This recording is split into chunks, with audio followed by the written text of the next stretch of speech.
mga mare! For today's video, samahan nyo kami sa ganap ngayong araw. Bali ngayong araw nga mga mare, kakatapos ko nga lang mag-lunch. Grabe gat, ang bilis-bilis ng panahon at March na nga. Dahil katapusan na nga mga mare kahapon, kailangan ko na nga mag-inquire kung may sahod na. Kaya naman pagkakain ko nga mga mare, pagod na akong pumunta rito nga para nga mag-inquire. At eto nga may sahod na, kaya naman eto nakapag-withdraw na ako. May sahod nga ngayon pero dadaan nga lang yan sa kamay ko. Dadaing nga ng bayarin, sigurado ko na wala naman matitira dito. Ka-withdraw ko nga mga mare, at eto nga babalik na nga ako doon sa office. Fast forward, nandito na nga ako mga mare, at agad-agad na nga ako dumiretso sa CR para nga mag-toothbrush. Anong oras na nga rin kasi, at para nga makatambay pa ako sa vanity at makapag-upload ng vlog. Ka-toothbrush ko nga mga mare, at eto nga mag-aayos-ayos na ako ng aking pagmumuka. Sobrang nakakahagar nga mga mare ang paglalakad dahil napakainit nga doon sa labas. After ko nga mag-retouch mga mare, at eto nga dito na ako sa taas at tumambay lang ako sa vanity. Dahil opening na nga kami ngayon mga maret, eto nga maaga kaming nag-out. 6:30 na ngayon mga maret, bago nga ako kami umalis ay ihinga muna ako at imihina ako. Medyo stress nga ako ngayong araw mga mare, kaya naman lalabas kami ng mga kaibigan ko. Balak nga namin mag-mango graham shake mga mare, pampalamig nga ng ulo.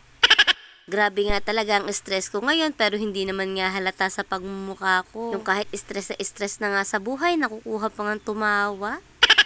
Or dalakad na nga dyan ng mga person mga maret, dun nga kami sa Pacific kakain. May nabibili kasi doon na murang tokwa at murang mango graham shake. After nga na ilang minuto, nakarating na nga kami dito mga mare, at ang mura nga ng graham shake dito. Last nga nang kumain kami mga mare, ito nga yung binili din ni Ate Rachel. At ayan nga, may 50 pesos at 60 pesos nga lang dyan, o diba affordable. Sulit nga lang din ang bayad dyan mga mare, at masarap naman talaga to. After ko nga magbayad dito mga mare, dito naman sa kabilang pwesto ay may nagtitindang tokwa, kaya dito kami bibili. Halagang 20 pesos nga na tokwa mga mare, mabubusog na nga kami dito. Ito nga lang sa Pacific yan mga mare, tabi nga ng McDonald's at Inasal. May food court din kasi dito mga mare, kaya eto dito kami kakain. Syempre bago kami kumain, magpipicture-picture muna nga ang mga person, remembrance. Alam niyo naman kami mga mare, hindi pwedeng mawala ang picture-picture dyan.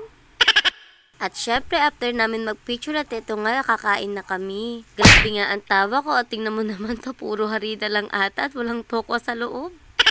Buti nga kamo mga mare, naabutan pa nga namin yung nagluluto. Masarap kasi ang tokwa dito mga mare pag bagong luto kasi malutong. Kaya naman mga mawe, kain tayo. Ito nga lang din ang kasarapan mga mare, pag opening kami, nakakagala pa kami ng mga katrabaho ko. Ang pasok namin 9:30 hanggang 6:30 nga. Pagkatapos na namin kumain mga mare, eto nga dumiretso ko dito sa market. Wala na nga rin kaming stock sa bahay nitong Colgate, shampoo at sabon, kaya naman napabili na ako. Ilang piraso na lang kasi yung nandoon, tapos Colgate, ala na rin. Bumili na nga rin ako dyan ng sabon panlaba, mas mura kasi dito kasi sa tindahan pa kami nga bibili. Bumili nga lang din ako dyan ng ilang pirasong tinapay ng mga bata at syempre itong noodles. Wala na nga rin ako matamis sa bahay at kumuha na nga rin ako. At syempre mga mare, itong Milo na paborito nga ng mga anak kong almusal. Pagkatapos ko nga mag-grocery mga mare, at ito nga magbabayad na ako. Fast forward mga mare, nakauwi na nga kami dito sa bahay. At ayan nga lang yung mga pinamili ko. Si Kuya Kian nga lang ang kasama namin ngayon mga mare, at si Ate Kiana naiwan dun sa Lola Edna niya. Habang si Kalbo nga ay nandoon pa nga sa Maynila. Pagkadating nga namin mga mare, eto nga inasikaso ko na agad itong ayusin. Hindi pa nga rin ako nakakapagbihis. At yun ang mga mare for today's videos. Bye!